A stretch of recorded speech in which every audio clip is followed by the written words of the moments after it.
계속해서 은사에 대한 바른 이해, 이런 제목으로 성경 공부를 진행하고 있습니다. 이번 시간에는 계시와 조명에 대해서 살펴보고자 합니다. 은사주의자들 가운데에서는 자기가 하나님으로부터 직통 계시를 받는다는 분들이 종종 있습니다. 그러나 성경적으로 살펴볼 때 이 계시라는 것은 하나님께서 자신의 진리를 알려주시는 것을 이야기합니다. 또한 하나님의 계시는 성경 기록이 완성되는 것과 함께 다 완성되어 있습니다. 오늘날은 더 이상 새로운 형태의 계시는 존재하지 않습니다. 그래서 이번 시간에는 계시가 무엇인지, 계시는 어떠한 방식으로 이루어지는지, 그리고 하나님께서 주신 그 계시의 말씀에 대한 조명, 두 가지 개념에 대해서 살펴보고자 합니다. 이 계시라는 말은 감추어진 것을 드러낸다, 그런 의미가 있습니다. 베일에 감추어져 있던 것을 베일을 열고 숨겨진 것을 드러낸다, 그런 뜻입니다. 성경에서 계시라고 할 때는 하나님께서 자신에 대한 진리를 사람들에게 보여주시는 것을 가리켜서 계시라고 부릅니다. 왜 계시가 필요하냐? 계시가 필요한 이유는 하나님의 영광을 나타내기 위해서 필요합니다. 하나님께서 계시를 통해서 하나님의 속성과 하나님의 성품을 우리에게 보여주시기 때문입니다. 또 하나님께서 우리 죄인들을 구원하기 위해서 계시를 주십니다. 사람은 죄에 빠져 있고 또한 무지몽매한지라 영원하신 하나님, 영광 가운데 계신 하나님을 알 수가 없습니다. 그래서 하나님께서 자기를 먼저 보여주셔야만 우리가 하나님이 누구시며 어떠한 분인지 알 수가 있습니다. 계시를 통해서 하나님의 존재와 그분의 영광과 능력을 알고 또한 우리가 하나님 보시기에 죄인이라는 것을 깨닫게 되고 하나님께서 가르쳐 주신 구원의 길을 우리가 발견할 수가 있습니다. 또 하나님께서 계시를 주시는 이유는 하나님의 뜻과 계획을 사람들에게 알려주기 위해서입니다. 하나님이 무엇을 좋아하시는지 무엇을 싫어하시는지, 하나님께서 우리 이 인생들을 어떠한 방향으로 인도하시고 이 세계의 역사가, 우주의 역사가 어떠한 방향으로 흘러가고 있고 하나님이 어떻게 다스리시는지를 보여주기 위해서는 하나님의 계시가 필요합니다. 우리 주 하나님은 계시하시는 하나님입니다. 세상의 많은 종교들은 사람이 더듬어서 찾아서 하나님을 추구하고 절대자를 발견해 나가는 그런 구도자의 종교입니다. 구도자 수행자입니다. 그러나 사람이 하나님을 알 수 없기에 하나님께서는 자신을 계시해서 보여주십니다. 그래서 하나님의 그런 은혜로우신 부르심에 사람들이 긍정적으로 응답할 때 하나님께로 나아갈 수가 있는 것입니다. 히브리서 1장 1절 2절 말씀에 이렇게 기록되어 있습니다. 지나간 때에는 여러 시대에 다양한 방식으로 대언자들을 통하여 조상들에게 말씀하신 하나님께서 이 마지막 날들에는 자신의 아들을 통하여 우리에게 말씀하셨으며 그분을 모든 것의 상속자로 정하시고 또 그분으로 말미암아 세상들을 만드셨느니라. 자, 지나간 때 이전의 구약 시대에는 하나님께서 여러 가지 다양한 방식으로 말씀을 하셨습니다. 직접 임재하기도 하셨고요. 또 직접 육성 음성을 들려주기도 하셨고 환상이나 계시를 통해서 혹은 꿈을 통해서 보여주기도 하셨고 초자연적인 현상, 기적이나 능력을 통해서 하나님의 뜻이 무엇인지 보여주기도 하셨습니다. 자, 그런데 이 마지막 날들에는 하나님께서 자신의 아들, 독생자 예수 그리스도를 통해서 우리에게 말씀하셨습니다. 예수님은 하나님의 말씀입니다. 살아있는 하나님의 메시지입니다. 누구든지 예수 그리스도를 본 자는 아버지 하나님을 본 자입니다. 곧 예수 그리스도는 하나님의 영광과 신성과 그분의 성품과 능력을 나타내 보여주신 분이라는 겁니다. 그래서 우리는 예수님을 통해서 하나님을 알 수가 있습니다. 또한 하나님께서 우리에게 성경 기록으로 주신 이 계시된 성경 말씀을 통해서 하나님을 알 수가 있습니다. 지나간 시대에는 하나님께서 다양한 방식으로 자신을 보여주셨다고 했습니다. 자, 어떤 방법으로 보여주었느냐? 첫 번째는 자연을 통해서 보여주셨습니다. 로마서 1장 19절, 20절 말씀을 통해서 세상이 창조된 이래로 하나님의 영광과 신성과 능력이 그 만드신 만물에 분명히 보여 알게 되었다고 했습니다. 우리가 어떤 이 사물이 존재한다. 누군가 그것을 만들었기 때문에 존재하는 겁니다. 하늘의 해와 달과 별, 동물과 식물, 산과 들과 바다가 있다는 것은 누군가는 그것을 만들었다는 이야기입니다. 곧 자연을 통해서 창조주 하나님이 계신다는 것과 그 우주 만물이 질서정연하게 움직이고 때를 따라서 계절이 변화하고 철새들이 이동하고 이런 것을 통해서 누군가가 이 세계를 통치하시고 다스리고 계신다는 것을 알 수가 있습니다. 또한 그렇게 자신의 목적을 가지고 만드시고 다스리시는 분이라면 마지막에 그분의 목적에 맞지 않는 것들은 심판하신다는 것을 사람들로 하여금 알게 해주십니다. 믿지 않는 자들이라고 할지라도 어떤 절대자를 찾습니다. 자연을 통해서 하나님의 영광과 위엄을 보고 어떤 절대자를 추구하고 하나님을 알아가고자 하는 그런 모습을 볼 수가 있습니다. 그 자연이 하나님이 살아계신다는 것과 그분의 권능과 영광과 선하심을 드러내고 있습니다. 또 가장 확실한 방법은 기록된 성경 말씀을 통해서 하나님께서 자신에 대해서 증거하고 있다는 것입니다. 성경에는 하나님의 말씀이 기록되어 있습니다. 하나님께서 이 성경 말씀을 통해서 우리에게 자신에 대한 진리를 보여주십니다. 세 번째는 예수 그리스도를 통해서 자신을 드러내십니다. 아버지 품속에 계신 독생자께서 하나님의 은혜와 영광을 우리에게 드러내 주셨습니다. 따라서 누구든지 예수 그리스도를 본 자는 아버지 하나님을 만난 자라고 예수님께서 말씀하셨습니다. 또한 사람의 본성과 구조를 통해서 하나님이 계시다는 것, 하나님의 솜씨가 참으로 오묘하다는 것을 사람들이 알 수 있게 해주십니다. 어떤 때에는 직접 계시를 통해서 하나님이 자신의 음성을 들려주기도 하십니다. 구약시대에 모세가 하나님과 대면하여 이야기를 나누었고 다윗이 하나님께 기도할 때마다 하나님께서 그에게 분명히 어디로 가라, 어떻게 행하라 구체적인 지침을 주셨습니다. 이런 성경 기록이 완성되기 이전에는 직접 계시가 있었습니다. 사도행전에 보면 아직까지 성경 기록이 완성되기 이전이죠. 하나님께서 대언자들을 통해서 직접 사도 바울에게 말씀하셨습니다. 예루살렘에 올라가면 거기에서 결박당할 것이다. 이방인들의 손에 넘겨질 것이다. 대언의 말씀을 받은 자들이 하나님으로부터 직접 말씀을 받아서 바울에게 전달해 주었습니다. 왜냐하면 그때는 성경 기록이 다 완성되지 않았기 때문에 하나님께서 자신의 뜻을 사람들에게 그 직접적인 방법으로 전하기도 하셨기 때문입니다. 또 하나님께서 자신을 나타내시는 방법은 기적과 섭리를 통해서 나타내십니다. 기적이라는 것은 하나님의 직접적인 개입을 이야기합니다.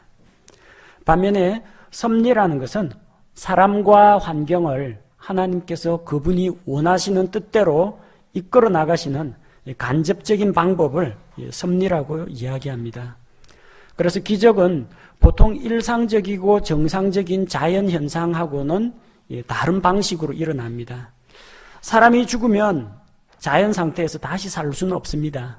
그러나 주님께서 초자연적인 기적으로 죽은 자를 다시 살리기도 하셨습니다. 병이 든 자를 어떤 의학적인 치료를 하지 않고 말씀만으로도 낫게 하셨습니다. 이 기적입니다. 빵을 쪼개면은 점점 크기가 작아지고 가루가 납니다. 그러나 주님의 손에 그 빵이 들렸을 때 빵을 잘라서 나눠주는데 장정만 성인 남자만 5,000명 이상이 다 배불리 먹고 남을 정도로 빵을 늘려주셨습니다. 자연 법칙하고는 어긋나죠. 하나님의 직접적이고 초자연적인 기적이 있기 때문에 그게 가능했습니다. 섭리라는 것은 하나님께서 사람과 환경을 그분의 뜻대로 사용하셔서 그분의 목적을 이루어가는 것을 이야기합니다. 요셉의 형들이 요셉을 종으로 팔았죠. 형들의 욕심 때문입니다. 또 마침 그 시대에 노예 제도가 있으니까 그게 가능했습니다. 이스마엘 상인들이 노예가 필요했기 때문에 사갔습니다. 이집트에 내려갔더니 호위대장 보디발이 노예가 필요하다고 해서 사갔습니다.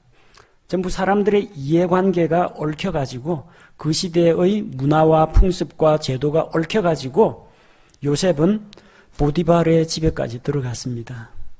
그리고 그를 통해서 하나님께서 요셉을 통해서 일을 하셨고 마침내 파라오 왕 앞에 서서 이집트와 그 근동 지방을 기근해서 구해내는 그 일을 하셨습니다. 하나님께서 초자연적인 방법으로 어느 날 가나안 땅에 있던 요셉을 번쩍 들어다가 이집트로 갖다 놓지는 않았습니다.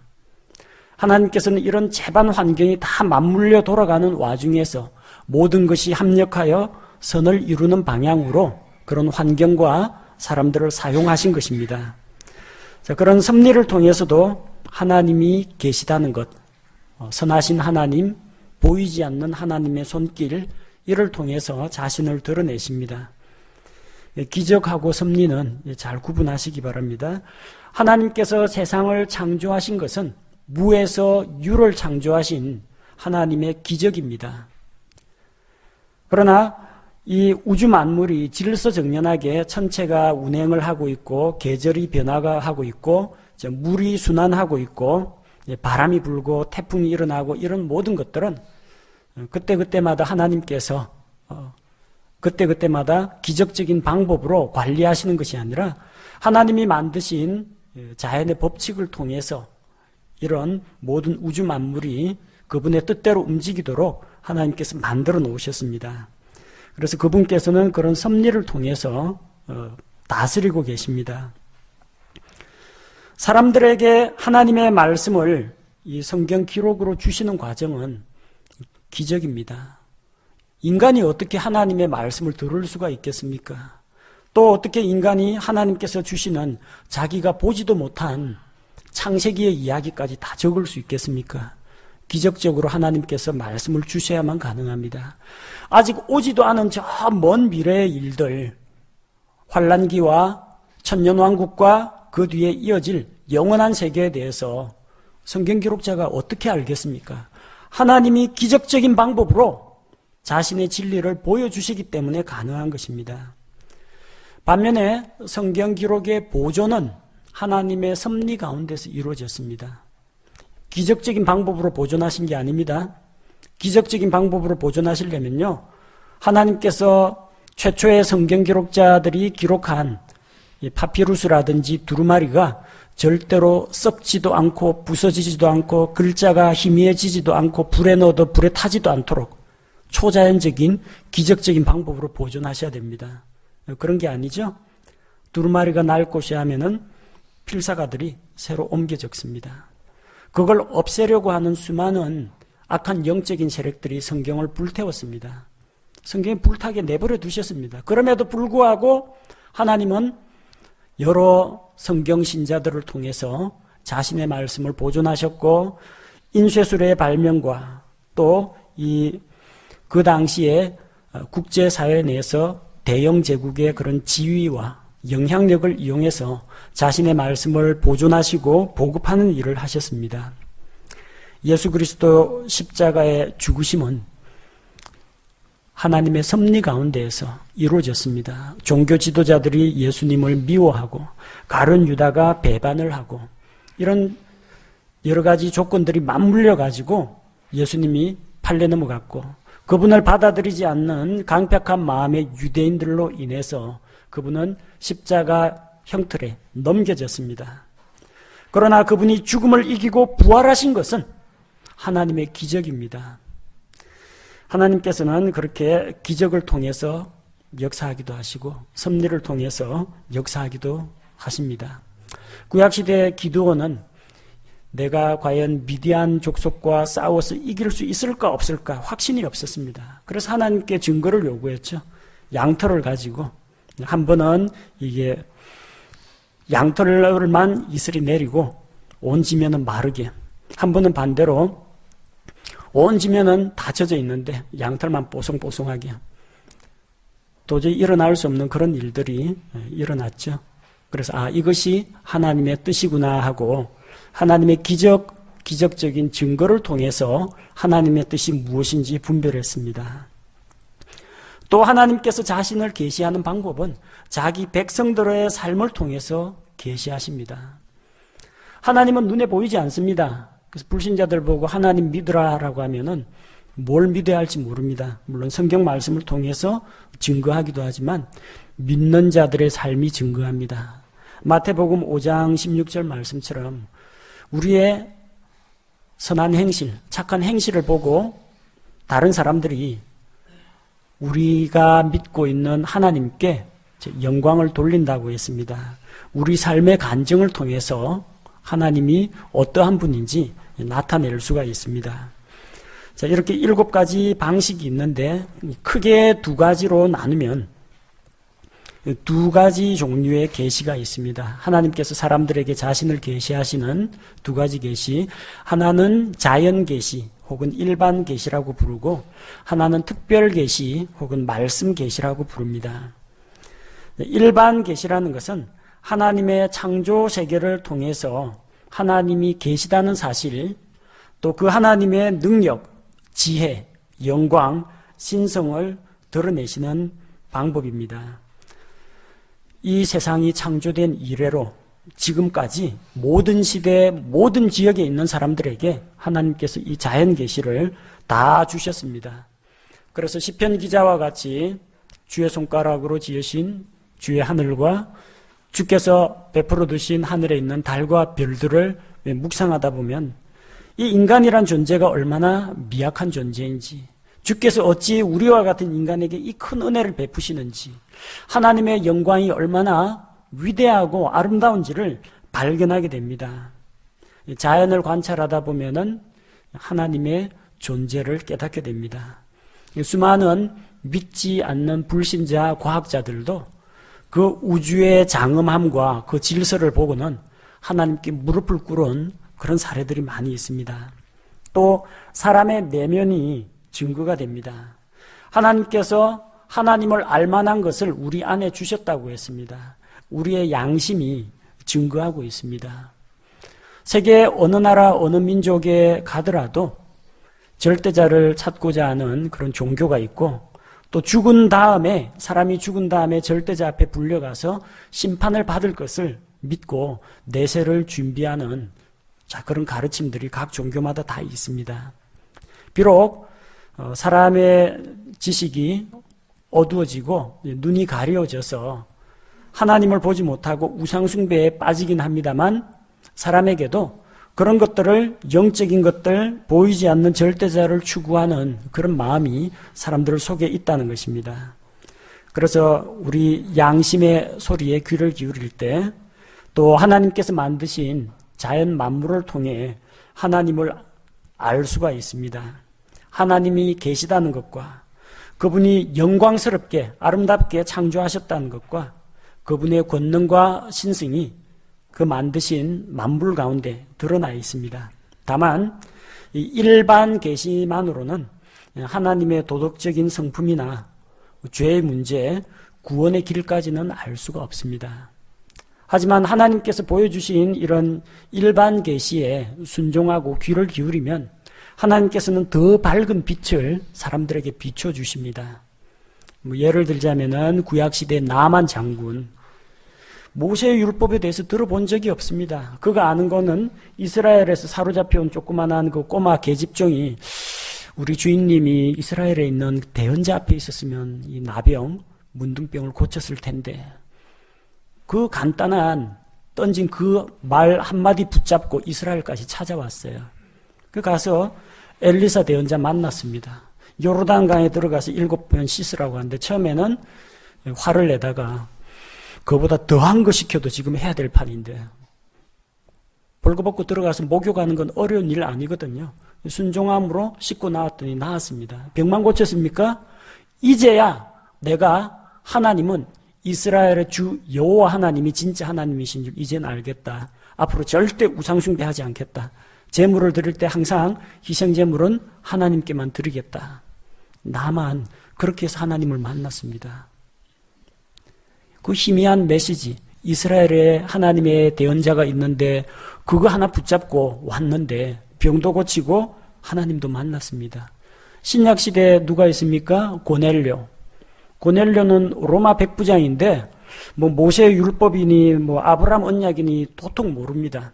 다만 자기 양심상 어떤 절대자가 있을 것 같다라는 그런 생각은 하고 잘 알지도 못하는 하나님께 기도도 하고 주변 사람들에게 구제도 했습니다. 그런데 어느 날 천사가 나타나서 고넬료에게 내 기도와 구제가 하나님께서 보신 바 되었다. 상달되었다. 그러니까 너는 베드로를 불러다가 말씀을 들으라고 합니다. 베드로를 불러다가 말씀을 듣는데 말씀을 들을 때 말씀에서 믿음이 왔어요. 그 말씀을 받아들이고 구원을 받았습니다. 그 희미한 빛의 양심의 소리와 또 자기가 알고 있는 이 천체가 어떻게 움직이고 온 세상을 볼 때 하나님이 분명히 있긴 있을 것이다. 누구신지는 모르지만. 근데 부지런히 하나님을 찾았더니 하나님께서 그를 만나 주셨습니다. 자, 이렇게 일반 계시에도 귀를 기울이면은 하나님께서 그보다 더 밝은 빛을 주신다는 것을 알 수가 있습니다. 이와 함께 우리에게 주어진 특별 계시가 있는데 그것은 기록된 성경 말씀을 통해서 우리에게 주어집니다. 이 성경 말씀은 객관적으로 드러나 있습니다. 자연을 보고 이렇게 해석할 것인가 저렇게 해석할 것인가 걱정할 필요가 없어요. 성경 말씀에 분명히 우리가 알아들을 수 있는 이 사람의 언어로 기록이 되어 있기 때문에 누구든지 하나님이 어떤 분인지 인간은 어떠한 존재인지 알 수가 있습니다. 객관화되어 있는 단어들을 통해서 진리를 전달하기 때문에 열심히 읽고 연구하고 묵상하면은 확인할 수가 있습니다. 이 강단에서 말로 하는 건요, 공기 중에 음파로 어느 정도 울리다가 사라져 버립니다. 그러나 이렇게 종이에 기록으로 남아있는 것은 다음 세대로 전달될 수도 있고 다른 지역으로 이동도 가능합니다. 그래서 이 하나님의 말씀은 보급이 되고 널리 퍼져가지고 수많은 사람들에게 그분의 말씀이 전달되는 것입니다. 이 하나님의 말씀은 그 자체가 진리입니다. 하나님의 말씀이기 때문에 그렇습니다. 성경은 진리입니다. 별도로 사람이 여기에 대해서 이게 왜 진리인지 증명을 할 필요가 없습니다. 자명한 진리입니다. 우리는 이런 믿음 가운데서 성경을 읽고 공부할 때 성경 말씀을 바로 깨달을 수가 있습니다. 이 계시는 성경 기록이 완성되는 것과 함께 이 계시의 시대는 끝이 났습니다. 오늘날은 하나님께서 우리에게 계시의 말씀으로 우리에게 자신의 뜻을 전달하지 않습니다. 다윗은 전쟁터 나갈 때마다 하나님께 물었습니다. 주님, 제가 블레셋 사람과 싸우러 갈까요 말까요? 가라! 내가 그들을 내 손에 붙였다. 그러면 갑니다. 하나님께 또 부르짖습니다. 제가 이 많은 적을 어떻게 상대하면 될까요? 가서 매복을 시켜라. 근데 뽕나무 위에서 사람 발자국 걷는 소리가 들리거든 그때 기습을 하라. 하나님 구체적으로 일러주십니다. 그럼 그대로 시키는 대로 따라합니다. 오늘날은 우리가 기도한다고 해서 내 귀에 하나님께서 어떤 음성 정보로 일어나거라, 어디로 가거라 이런 식으로 계시를 주시지는 않습니다. 오늘날에는 이 주신 하나님의 말씀, 성경 말씀에 조명, 빛을 비춰주십니다. 그래서 이 성경에 기록된 그 말씀이 무슨 뜻인지, 그리고 그 말씀의 의미를 깨달았으면 내가 어떻게 살아야 하는지를 우리에게 깨닫게 해주십니다. 바로 그것이 우리 안에 들어와 계신 성령님의 사역입니다. 조명이라는 것은 믿는 성도들에게 성령님께서 마음의 빛을 비춰주셔서 성경 말씀을 이해할 수 있도록 하는 것입니다. 본성에 속해 있는, 죄에 속해 있는 사람은 하나님의 말씀을 깨달을 수가 없습니다. 수많은 불신자들 가운데에도 성경책 열심히 읽는 사람들 있습니다. 그러나 그 하나님께서 말씀하신 그 의미를 깨닫지를 못합니다. 성령님께서 눈을 열어주시고 가르쳐 주실 때에 우리가 영적인 진리를 발견할 수가 있습니다. 예수님께서 떠나가시기 전에 제자들에게 약속을 주셨습니다. 진리의 성령께서 오시면 우리를 가르치시고 모든 진리 가운데로 인도하시고 주님께서 말씀하신 모든 것을 기억나게 하실 것이라 약속을 주셨습니다. 요한일서 2장 20절, 27절에도 성령님께서 그 안에 내주하는 자는 스스로 말씀을 읽고 분별하고 깨달을 수 있다고 했습니다. 우리 인간들은 죄로 인해서 눈이 어두워져 있고 무지하기 때문에 영원하신 하나님의 말씀을 스스로는 깨달을 수 없습니다. 이게 IQ가 높다고 공부를 많이 했다고 성경을 잘 깨닫는 게 아닙니다. 성령님께서 말씀을 통해 우리에게 빛을 주실 때 성령님의 도우심으로 그 말씀을 바르게 이해할 수 있는 것입니다. 저나 여러분이나 마찬가지입니다. 따라서 성경을 읽고 공부하고 묵상할 때 성령님을 간절히 의지하십시오. 원저자의 뜻을 분별하려면요, 이 다른 어떤 주석서라든지 성경 공부 서적보다도 성경의 기록자이신 하나님을 의지하는 것이 필요합니다. 그래서 성령님의 도우심을 통해서 기록된 말씀의 의미를 깨닫고 하나님의 뜻을 분별하고 내가 어떤 상태에 놓여 있으며 어느 방향으로 나아가야 할지를 알게 됩니다. 이 계시와 계시된 말씀에 빛을 비추어서 의미를 깨닫게 하는 조명을 혼동하시면 안 됩니다. 제가 주일날 설교 말씀을 전달하는 것은 하나님께서 저한테 가서 성도들에게 이 말씀을 전하여라 하고 하나님이 계시를 주시는 게 아닙니다. 하나님은 계시의 말씀을 성경 기록으로 완성된 계시를 주셨습니다. 그 말씀을 부지런히 읽고 공부하고 묵상하는 가운데에서 깨달은 바를 성령님께서 빛을 비추어 주셔서 조명해 주신 말씀을 강단에서 여러 형제 자매들과 함께 나누는 것입니다. 저는 계시 받는 자가 아닙니다. 계시로 주신 성경 기록의 말씀을 조명을 받아서 전달하는 그런 역할을 합니다. 계시라는 것은 하나님께서 자신에 대한 진리를 드러내는 과정을 계시라고 하고요. 조명은 우리가 성령님의 도우심을 힘입어서 그 진리를 깨닫고 이해하는 것을 조명이라고 합니다. 계시는 하나님께서 영감을 통해서 사람에게 직접 자신의 말씀을 주시는 것을 말합니다. 조명은 이미 주신 말씀에 우리가 의미를 알 수 있도록 이해하도록 빛을 주시는 것을 말합니다.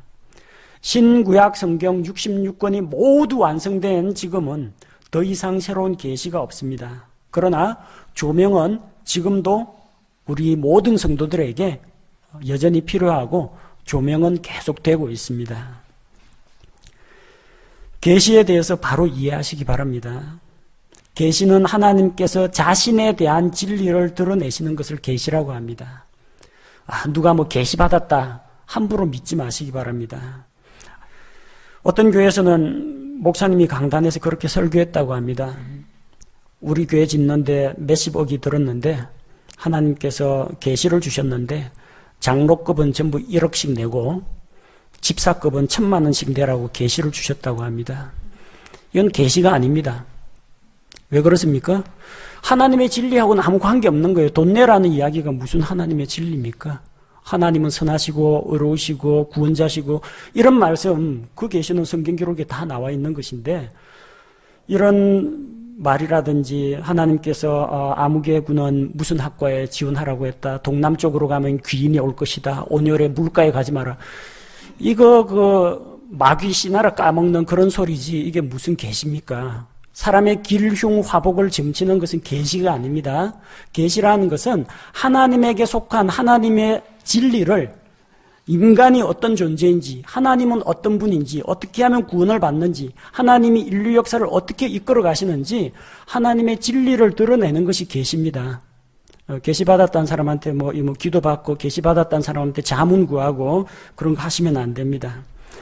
하나님의 진리가 성경 기록으로 지금 완전하게 주어진 지금은 더 이상 계시가 없습니다. 만약 누가 나 하나님한테 직통 계시 받는다 하면 어떤 뜻이냐 하면 하나님께서 이 성경책에 분명히 계시의 말씀을 줘야 되는데 하나님이 깜빡 잊어버리고 성경에 기록할 내용을 빠뜨리셨다는 이야기입니다.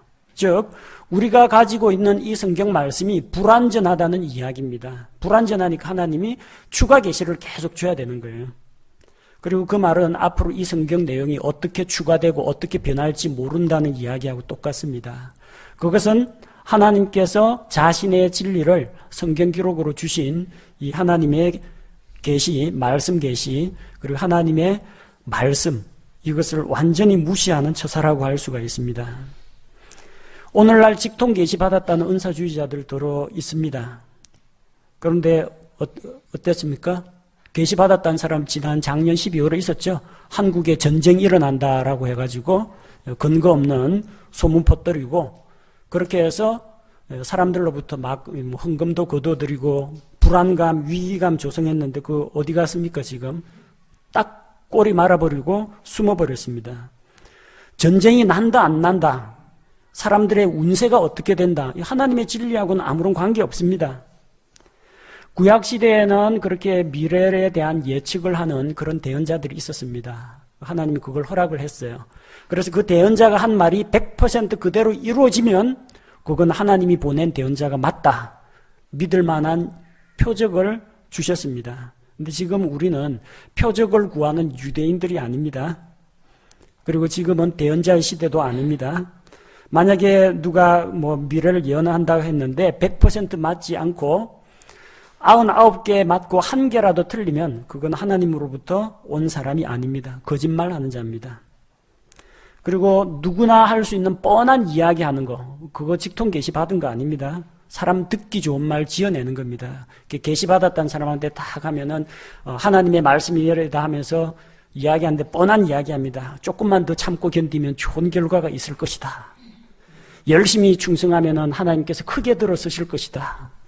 그 이야기입니다. 너 돈 벌면 부자 된다 이야기하고 똑같은 이야기입니다. 그 말이야 누가 못합니까? 누구나 할 수 있는 이런 뻔한 이야기, 이거는 직통 계시하고 아무 관계 없어요. 그 오는 사람 비 맞춰주는 그런 점쟁이하고 똑같은 겁니다. 자, 그런데도 불구하고 음성이 들린다라는 그런 사람도 있습니다. 직통 계시 받았다고 하고, 제가 아는 옛날에 알고 있던 어떤 분은 아침에 성경 말씀 묵상하러 일어나야 되는데 일어나질 않는다고 합니다. 아무개야 일어나라라는 음성이 귀에 들리면 고제서야 일어난다라고 합니다. 그래서 하나님이 깨우기 전에는 절대로 침대 밖으로 안 나온다고 그럽니다. 참 그런 황당한 경우도 있고, 어떤 경우에는 성경 말씀을 가지고 같이 나눔을 하는데 읽고 이런 의미라고 깨달았다 하는데, 그 사람은 항상 뭐라고 나누냐면 하나님이 내게 말씀하셨는데 이것은 이것이라고 말씀하셨다, 결론을 내립니다. 하나님이 그러셨대요, 자기한테. 그러니까 다른 사람들은 입을 다물라는 이야기입니다. 성경 어디에도 그런 식으로 하나님께서 누구를 시켜가지고 딱 그런 식으로 직통 계시를 줘가지고 이 성경 말씀 나누는데 이론의 여지가 없도록 그렇게 만드신 사례는 없습니다. 진리에 대한 문제 제외하고 너 믿지 않고 죄 가운데 있으면 지옥 간다. 이거는 뭐 이론의 여지가 없습니다. 그러나 자유로운 성경 묵상과 나누면서 나는 이 말씀에서 이렇게 은혜를 받았는데 누구는 이 말씀에 저렇게 은혜를 받는 사람도 있고 내가 놓친 것을 어떤 형제나 자매가 또 깨닫는 그런 수도 있습니다. 자기 자신만의 해석이 하나님으로부터 받은 절대적인 것이다. 그런 식으로 못 박는 것은 위험합니다. 종종 그런 계시받았다는 사람들 이야기가 들리곤 합니다. 또 그렇게 자기가 진짜 음성이 들린다라는 착각이 안 들린다는 사람도 있어요. 그럼 그런 건 어떻게 된 이야기냐?